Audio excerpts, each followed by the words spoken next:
The 1,000 Dozen by Jack London. David Rasmussen was a hustler, and like many a greater man, a man of the one idea.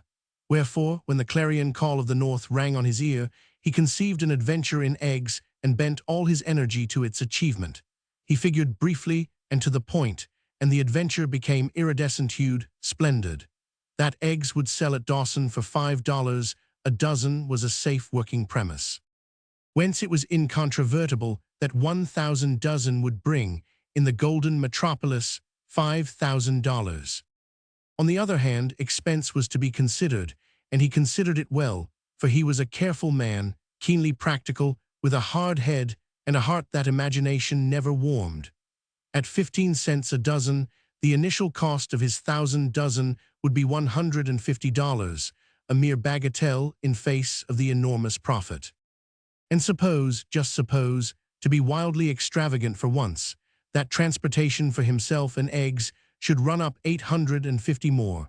He would still have 4,000 clear cash and clean when the last egg was disposed of and the last dust had rippled into his sack. You see, Alma, he figured it over with his wife, the cozy dining room submerged in a sea of maps, government surveys, guidebooks, and Alaskan itineraries. You see, expenses don't really begin till you make Daya. $50'll cover it with a first-class passage thrown in. Now from Daya to Lake Linderman, Indian packers take your goods over for 12 cents a pound, $12 a hundred, or $120 a thousand. Say I have 1,500 pounds, it'll cost $180, call it 200, and be safe. I am creditably informed by a Klondike just come out that I can buy a boat for 300, but the same man says I'm sure to get a couple of passengers for 150 each, which will give me the boat for nothing, and further, they can help me manage it. And, that's all, I put my eggs ashore from the boat at Dawson. Now let me see how much is that. $50 from San Francisco to Daya, $200 from Daya to Linderman, passengers pay for the boat, $250 all told, she summed up swiftly. And $100 for my clothes and personal outfit, he went on happily, that leaves a margin of $500 for emergencies. And what possible emergencies can arise? Alma shrugged her shoulders and elevated her brows. If that vast Northland was capable of swallowing up a man and 1,000 dozen eggs, surely there was room and to spare for whatever else he might happen to possess. So she thought, but she said nothing. She knew David Rasmussen too well to say anything. Doubling the time because of chance delays, I should make the trip in 2 months. Think of it, Alma, 4,000 in 2 months.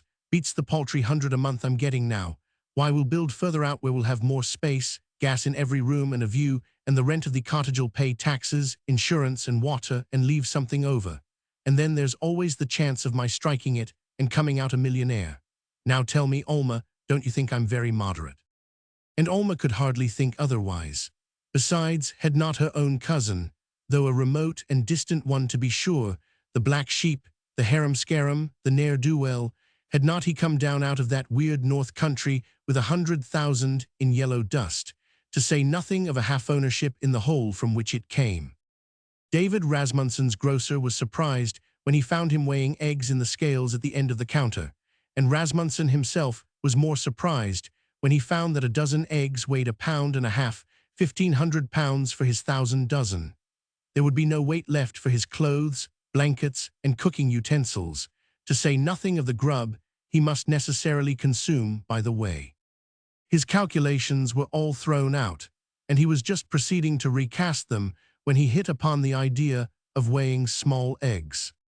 For whether they be large or small, a dozen eggs is a dozen eggs, he observed sagely to himself, and a dozen small ones he found to weigh but 1.25 pounds. Thereat the city of San Francisco was overrun by anxious-eyed emissaries, and commission houses and dairy associations were startled by a sudden demand for eggs running not more than 20 ounces to the dozen. Rasmussen mortgaged the little cottage for $1,000, arranged for his wife to make a prolonged stay among her own people, threw up his job, and started north. To keep within his schedule, he compromised on a second-class passage, which, because of the rush, was worse than steerage, and in the late summer, a pale and wobbly man, he disembarked with his eggs on the Daya beach, but it did not take him long to recover his land legs and appetite. His first interview with the Chilkoot packers straightened him up and stiffened his backbone. 40 cents a pound they demanded for the 28-mile portage, and while he caught his breath and swallowed, the price went up to 43. 15 husky Indians put the straps on his packs at 45, but took them off at an offer of 47 from a Skagway Croesus in dirty shirt and ragged overalls who had lost his horses on the White Pass Trail and was now making a last desperate drive at the country by way of Chilkoot. But Rasmussen was clean grit, and at 50 cents found takers, who 2 days later set his eggs down intact at Linderman. But 50 cents a pound is $1,000 a ton, and his 1,500 pounds had exhausted his emergency fund and left him stranded at the Tantalus Point, where each day he saw the fresh whipsawed boats departing for Dawson. Further, a great anxiety brooded over the camp where the boats were built. Men worked frantically, early and late, at the height of their endurance, caulking, nailing, and pitching in a frenzy of haste, for which adequate explanation was not far to seek. Each day the snowline crept farther down the bleak, rock-shouldered peaks, and gale followed gale, with sleet and slush and snow, and in the eddies and quiet places young ice formed and thickened through the fleeting hours.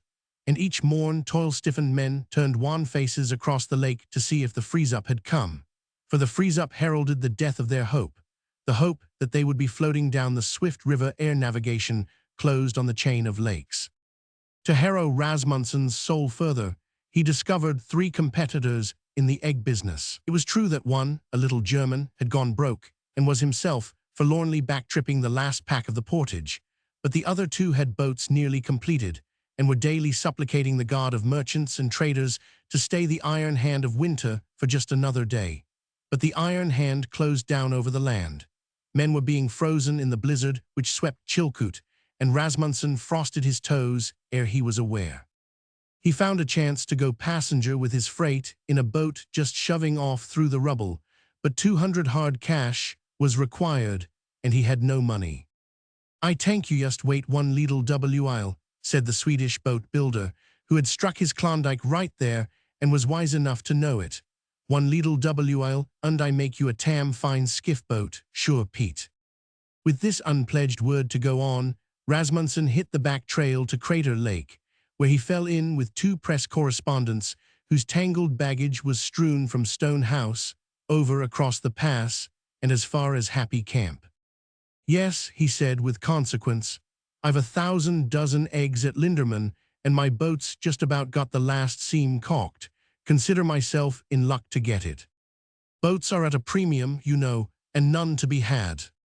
Whereupon, and almost with bodily violence, the correspondents clamored to go with him, fluttered greenbacks before his eyes, and spilled yellow 20s from hand to hand. He could not hear of it, but they overpersuaded him, and he reluctantly consented to take them at 300 apiece. Also, they pressed upon him the passage money in advance. And while they wrote to their respective journals concerning the Good Samaritan with the 1,000 dozen eggs, the Good Samaritan was hurrying back to the Swede at Linderman. "Here you, gimme that boat," was his salutation, his hand jingling the correspondence, gold pieces, and his eyes hungrily bent upon the finished craft. The Swede regarded him stolidly and shook his head. "How much is the other fellow paying?" 300. "Well, here's 4, take it." He tried to press it upon him, but the man backed away. "I tank not, I say him get der skiff boat, you just wait. Here's 600, last call, take it or leave it, tell em it's a mistake." The Swede wavered. "I tank yes," he finally said, and the last Rasmussen saw of him, his vocabulary was going to wreck in a vain effort to explain the mistake to the other fellows.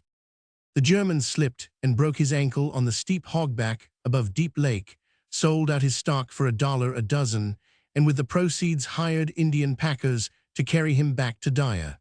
But on the morning Rasmussen shoved off with his correspondence, his 2 rivals followed suit. "How many you got?" one of them, a lean little New Englander, called out. 1,000 dozen, Rasmussen answered proudly. "Huh, I'll go you even stakes, I beat you in with my 800. The correspondents offered to lend him the money, but Rasmussen declined, and the Yankee closed with the remaining rival, a brawny son of the sea and sailor of ships and things, who promised to show them all a wrinkle or two when it came to cracking on. And crack on he did, with a large tarpaulin square sail which pressed the bow half under at every jump. He was the first to run out of Linderman, but disdaining the portage, piled his loaded boat on the rocks in the boiling rapids. Rasmussen and the Yankee, who likewise had 2 passengers, portaged across on their backs and then lined their empty boats down through the bad water to Bennett. Bennett was a 25-mile lake, narrow and deep, a funnel between the mountains through which storms ever romped. Rasmussen camped on the sandpit at its head, where were many men and boats bound north in the teeth of the Arctic winter. He awoke in the morning to find a piping gale from the south, which caught the chill from the whited peaks and glacial valleys and blew as cold as north wind ever blew. But it was fair, and he also found the Yankee staggering past the first bold headland with all sails set. Boat after boat was getting under way, and the correspondents fell to with enthusiasm. "We'll catch him before Caribou Crossing," they assured Rasmussen as they ran up the sail, and the Alma took the first icy spray over her bow. Now Rasmussen all his life had been prone to cowardice on water, but he clung to the kicking steering oar with set face and determined jaw. His 1,000 dozen were there in the boat before his eyes, safely secured beneath the correspondent's baggage, and somehow, before his eyes, were the little cottage and the mortgage for $1,000. It was bitter cold. Now and again he hauled in the steering sweep and put out a fresh one while his passengers chopped the ice from the blade. Wherever the spray struck, it turned instantly to frost, and the dipping boom of the spritzel was quickly fringed with icicles. The Alma strained and hammered through the big seas till the seams and butts began to spread, but in lieu of bailing, the correspondents chopped ice and flung it overboard. There was no let-up. The mad race with winter was on, and the boats tore along in a desperate string. "WWE can't stop to save our souls," one of the correspondents chattered from cold, not fright. "That's right, keep her down the middle, old man," the other encouraged. Rasmussen replied with an idiotic grin. The iron-bound shores were in a lather of foam, and even down the middle the only hope was to keep running away from the big seas. To lower sail was to be overtaken and swamped. Time and again they passed boats pounding among the rocks, and once they saw one on the edge of the breakers about to strike. A little craft behind them, with 2 men, jibed over and turned bottom up. "WW, watch out, old man," cried he of the chattering teeth. Rasmussen grinned and tightened his aching grip on the sweep. Scores of times had the send of the sea caught the big square stern of the Alma and thrown her off from dead before it, till the after leech of the spritzel fluttered hollowly, and each time, and only with all his strength, had he forced her back. His grin by then had become fixed, and it disturbed the correspondents to look at him. They roared down past an isolated rock 100 yards from shore. From its wave-drenched top, a man shrieked wildly, for the instant cutting the storm with his voice. But the next instant the Alma was by, and the rock growing a black speck in the troubled froth. "That settles the Yankee, where's the sailor?" shouted one of his passengers. Rasmussen shot a glance over his shoulder at a black square sail. He had seen it leap up out of the grey to windward, and for an hour, off and on, had been watching it grow. The sailor had evidently repaired damages and was making up for lost time. "Look at him come!" Both passengers stopped chopping ice to watch. 20 miles of Bennett were behind them, room and to spare for the sea to toss up its mountains toward the sky. Sinking and soaring like a storm god, the sailor drove by them. The huge sail seemed to grip the boat from the crests of the waves, to tear it bodily out of the water, and fling it crashing and smothering down into the yawning troughs. "The seal never catch him, but he'll run her nose under." Even as they spoke, the black tarpaulin swooped from sight behind a big comber. The next wave rolled over the spot, and the next, but the boat did not reappear. The Alma rushed by the place. A little riffraff of oats and boxes was seen. An arm thrust up, and a shaggy head broke surface a score of yards away. For a time there was silence. As the end of the lake came in sight, the waves began to leap aboard with such steady recurrence that the correspondents no longer chopped ice, but flung the water out with buckets. Even this would not do, and after a shouted conference with Rasmussen, they attacked the baggage. Flour, bacon, beans, blankets, cooking stove, ropes, odds and ends, everything they could get hands on flew overboard. The boat acknowledged it at once, taking less water and rising more buoyantly. "That'll do," Rasmussen called sternly as they applied themselves to the top layer of eggs. "The hell it will," answered the shivering one savagely. With the exception of their notes, films, and cameras, they had sacrificed their outfit. He bent over, laid hold of an egg box, and began to worry it out from under the lashing. Drop it, I say."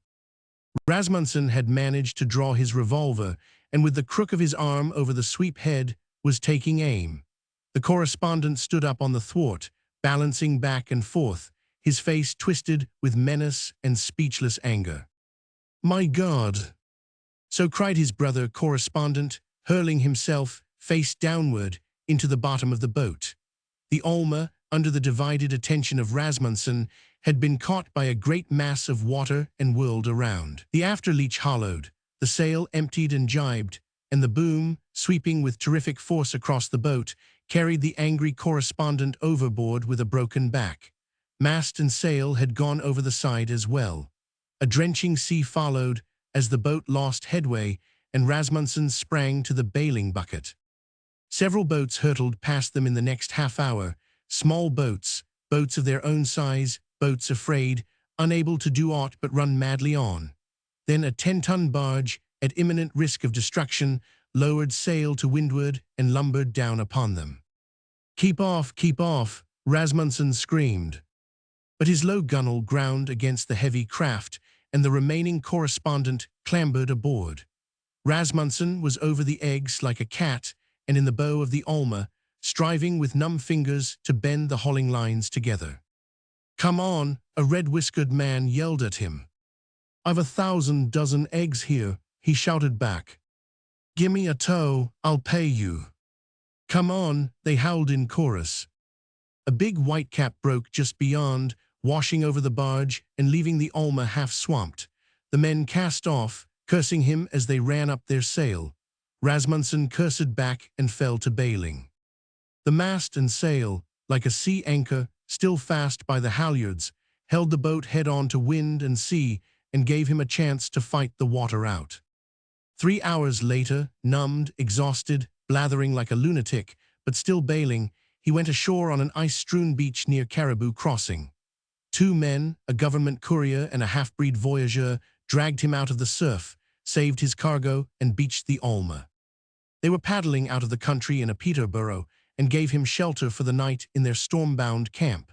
Next morning they departed, but he elected to stay by his eggs, and thereafter the name and fame of the man with the 1,000 dozen eggs began to spread through the land. Gold-seekers who made in before the freeze-up carried the news of his coming. Grizzled old-timers of 40 Mile and Circle City, sourdoughs with leathern jaws and bean-callous stomachs, called up dream memories of chickens and green things at mention of his name. Dyer and Skagway took an interest in his being and questioned his progress from every man who came over the passes, while Dawson, Golden, omeletless Dawson, fretted and worried and waylaid every chance arrival for word of him. But of this Rasmussen knew nothing. The day after the wreck, he patched up the Alma and pulled out. A cruel east wind blew in his teeth from Tagish, but he got the oars over the side and bucked manfully into it, though half the time he was drifting backward and chopping ice from the blades. According to the custom of the country, he was driven ashore at Windy Arm. 3 times on Tagish saw him swamped and beached, and Lake Marsh held him at the freeze-up. The Alma was crushed in the jamming of the floes, but the eggs were intact. These he back-tripped 2 miles across the ice to the shore, where he built a cache, which stood for years after and was pointed out by men who knew. 1,000 frozen miles stretched between him and Dawson, and the waterway was closed. But Rasmussen, with a peculiar tense look in his face, struck back up the lakes on foot. What he suffered on that lone trip, with naught but a single blanket, an axe, and a handful of beans, is not given to ordinary mortals to know. Only the Arctic adventurer may understand. Suffice that he was caught in a blizzard on Chilkoot and left 2 of his toes with the surgeon at Sheep Camp. Yet he stood on his feet and washed dishes in the scullery of the Powana to the Puget Sound, and from there passed coal on a PS boat to San Francisco. It was a haggard, unkempt man who limped across the shining office floor to raise a second mortgage from the bank people. His hollow cheeks betrayed themselves through the scraggy beard, and his eyes seemed to have retired into deep caverns where they burned with cold fires. His hands were grained from exposure and hard work, and the nails were rimmed with tight-packed dirt and coal dust. He spoke vaguely of eggs and icebacks, winds and tides, but when they declined to let him have more than a second thousand, his talk became incoherent, concerning itself chiefly with the price of dogs and dog food, and such things as snowshoes and moccasins and winter trails. They let him have 1,500, which was more than the cottage warranted, and breathed easier when he scrawled his signature and passed out the door. 2 weeks later, he went over Chilkoot with 3 dog sleds of 5 dogs each. One team he drove, the 2 Indians with him driving the others. At Lake Marsh, they broke out the cache and loaded up, but there was no trail. He was the first in over the ice, and to him fell the task of packing the snow and hammering away through the rough river jams. Behind him, he often observed a campfire smoke trickling thinly up through the quiet air, and he wondered why the people did not overtake him, for he was a stranger to the land and did not understand. Nor could he understand his Indians when they tried to explain. This they conceived to be a hardship, but when they balked and refused to break camp of mornings, he drove them to their work at pistol point. When he slipped through an ice bridge near the White Horse and froze his foot, tender yet and oversensitive from the previous freezing, the Indians looked for him to lie up. But he sacrificed a blanket, and with his foot encased in an enormous moccasin, big as a water bucket, continued to take his regular turn with the front sled. Here was the cruelest work, and they respected him, though on the side they rapped their foreheads with their knuckles and significantly shook their heads. One night they tried to run away, but the zip-zip of his bullets in the snow brought them back, snarling but convinced. Whereupon, being only savage Chilkat men, they put their heads together to kill him, but he slept like a cat, and waking or sleeping, the chance never came. Often they tried to tell him the import of the smoke wreath in the rear, but he could not comprehend and grew suspicious of them. And when they sulked or shirked, he was quick to let drive at them between the eyes, and quick to cool their heated souls with sight of his ready revolver. And so it went, with mutinous men, wild dogs, and a trail that broke the heart. He fought the men to stay with him, fought the dogs to keep them away from the eggs, fought the ice, the cold, and the pain of his foot, which would not heal. As fast as the young tissue renewed, it was bitten and scared by the frost, so that a running sore developed, into which he could almost shove his fist. In the mornings, when he first put his weight upon it, his head went dizzy, and he was near to fainting from the pain, but later on in the day it usually grew numb, to recommence when he crawled into his blankets and tried to sleep. Yet he, who had been a clerk and sat at a desk all his days, toiled till the Indians were exhausted, and even outworked the dogs. How hard he worked, how much he suffered, he did not know. Being a man of the one idea, now that the idea had come, it mastered him. In the foreground of his consciousness was Dawson, in the background his 1,000 dozen eggs, and midway between the two his ego fluttered, striving always to draw them together to a glittering golden point. This golden point was the $5,000, the consummation of the idea and the point of departure for whatever new idea might present itself. For the rest, he was a mere automaton. He was unaware of other things, seeing them as through a glass darkly and giving them no thought. The work of his hands he did with machine-like wisdom, likewise the work of his head. So the look on his face grew very tense, till even the Indians were afraid of it, and marveled at the strange white man who had made them slaves and forced them to toil with such foolishness. Then came a snap on Lake Lebarge, when the cold of outer space smote the tip of the planet, and the force ranged 60 and odd degrees below zero. Here, laboring with open mouth that he might breathe more freely, he chilled his lungs, and for the rest of the trip he was troubled with a dry, hacking cough, especially irritable in smoke of camp or under stress of undue exertion. On the 30-mile river he found much open water, spanned by precarious ice bridges and fringed with narrow rim ice, tricky and uncertain. The rim ice was impossible to reckon on, and he dared it without reckoning, falling back on his revolver when his drivers demurred. But on the ice bridges, covered with snow though they were, precautions could be taken. These they crossed on their snowshoes, with long poles held crosswise in their hands, to which to cling in case of accident. Once over, the dogs were called to follow. And on such a bridge, where the absence of the center ice was masked by the snow, one of the Indians met his end. He went through as quickly and neatly as a knife through thin cream, and the current swept him from view down under the stream ice. That night his mate fled away through the pale moonlight, Rasmussen futilely puncturing the silence with his revolver, a thing that he handled with more celerity than cleverness. 36 hours later, the Indian made a police camp on the Big Salmon. Funny mans, what you call, top head all loose, the interpreter explained to the puzzled captain. Yep, clazy, much clazy mans, eggs, all the time eggs, savvy, come by. It was several days before Rasmussen arrived, the 3 sleds lashed together and all the dogs in a single team. It was awkward, and where the going was bad he was compelled to back-trip it sled by sled, though he managed most of the time, through Herculean efforts, to bring all along on the one haul. He did not seem moved when the captain of police told him his man was hitting the high places for Dawson, and was by that time, probably, halfway between Selkirk and Stewart. Nor did he appear interested when informed that the police had broken the trail as far as Pelly, for he had attained to a fatalistic acceptance of all natural dispensations, good or ill. But when they told him that Dawson was in the bitter clutch of famine, he smiled, threw the harness on his dogs, and pulled out. But it was at his next halt that the mystery of the smoke was explained. With the word at Big Salmon that the trail was broken to Pelly, there was no longer any need for the smoke wreath to linger in his wake, and Rasmussen, crouching over lonely fire, saw a motley string of sleds go by. First came the courier and the half-breed who had hauled him out from Bennett, then mail carriers for Circle City, 2 sleds of them, and a mixed following of ingoing Klondikers. Dogs and men were fresh and fat, while Rasmussen and his brutes were jaded and worn down to the skin and bone. They of the smoke wreath had traveled 1 day in 3, resting and reserving their strength for the dash to come when broken trail was met with, while each day he had plunged and floundered forward, breaking the spirit of his dogs and robbing them of their mettle. As for himself, he was unbreakable. They thanked him kindly for his efforts in their behalf. Those fat, fresh men thanked him kindly with broad grins and ribald laughter, and now, when he understood, he made no answer, nor did he cherish silent bitterness. It was immaterial. The idea, the fact behind the idea, was not changed. Here he was and his 1,000 dozen. There was Dawson. The problem was unaltered.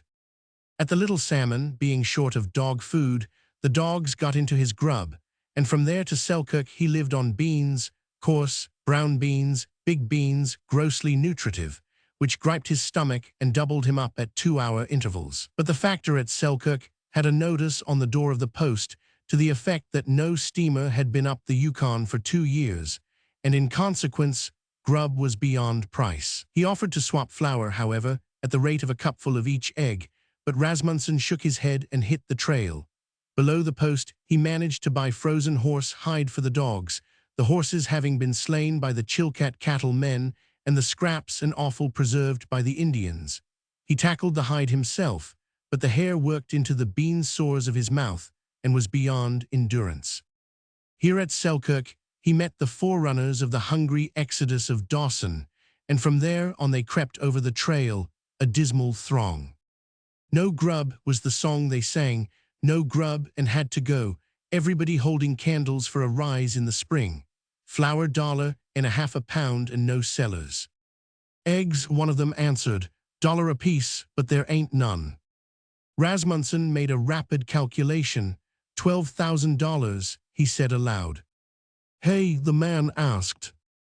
Nothing, he answered, and mushed the dogs along. When he arrived at Stewart River, 70 from Dawson, 5 of his dogs were gone, and the remainder were falling in the traces. He also was in the traces, hauling with what little strength was left in him. Even then, he was barely crawling along 10 miles a day. His cheekbones and nose, frostbitten again and again, were turned bloody black and hideous. The thumb, which was separated from the fingers by the G-pole, had likewise been nipped and gave him great pain. The monstrous moccasin still encased his foot, and strange pains were beginning to rack the leg. At 60 Mile, the last beans, which he had been rationing for some time, were finished, yet he steadfastly refused to touch the eggs. He could not reconcile his mind to the legitimacy of it, and staggered and fell along the way to Indian River.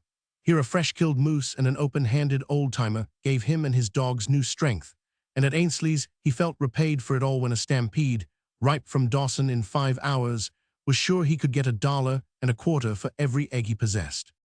He came up the steep bank by the Dawson barracks with fluttering heart and shaking knees.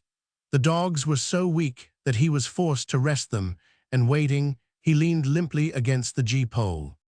A man, an eminently decorous-looking man, came sauntering by in a great bearskin coat.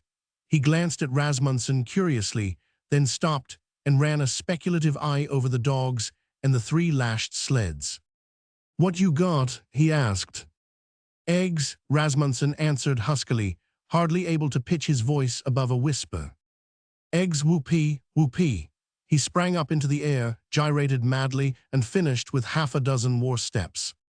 "You don't say, all of 'em." "All of 'em." "Say you must be the Eggman." He walked around and viewed Rasmussen from the other side.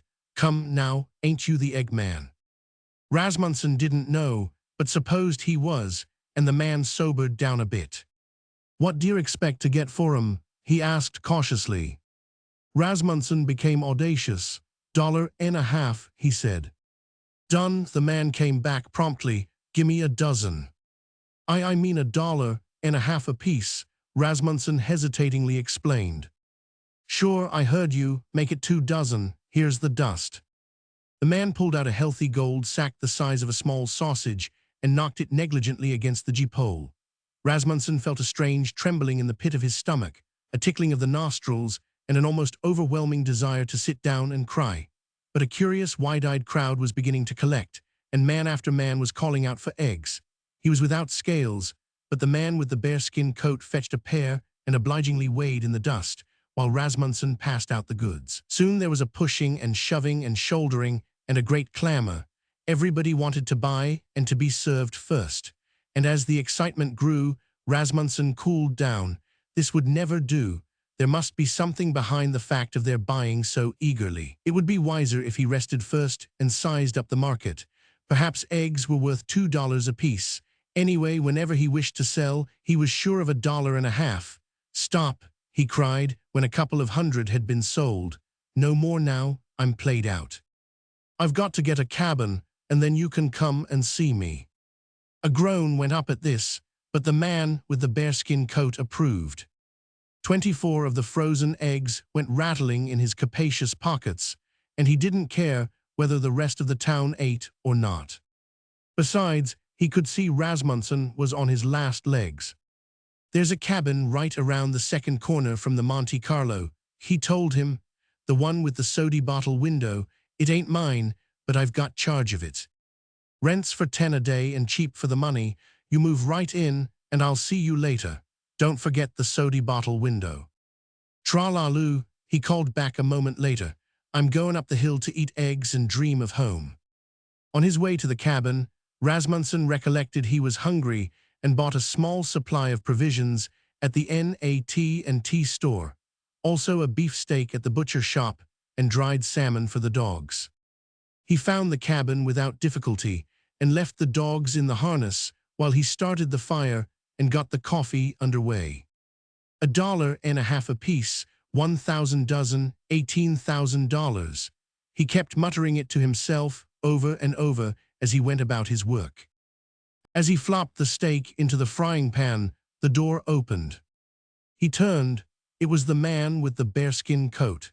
He seemed to come in with determination, as though bound on some explicit errand, but as he looked at Rasmussen, an expression of perplexity came into his face. I say," he began, then halted. Rasmussen wondered if he wanted the rent. "I say, damn it, you know them eggs is bad." Rasmussen staggered. He felt as though someone had struck him an astounding blow between the eyes. The walls of the cabin reeled and tilted up. He put out his hand to steady himself and rested it on the stove. The sharp pain and the smell of the burning flesh brought him back to himself. "I see," he said slowly, fumbling in his pocket for the sack. "You want your money back." "It ain't the money," the man said, "but hain't you got any eggs good?" Rasmussen shook his head. "You'd better take the money." But the man refused and backed away. "I'll come back," he said, "when you've taken stock and get what's common." Rasmussen rolled the chopping block into the cabin and carried in the eggs. He went about it quite calmly.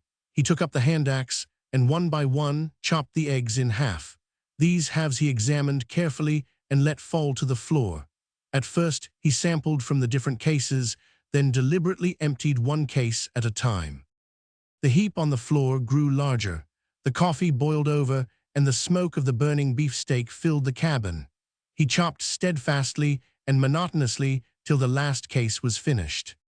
Somebody knocked at the door, knocked again, and let himself in.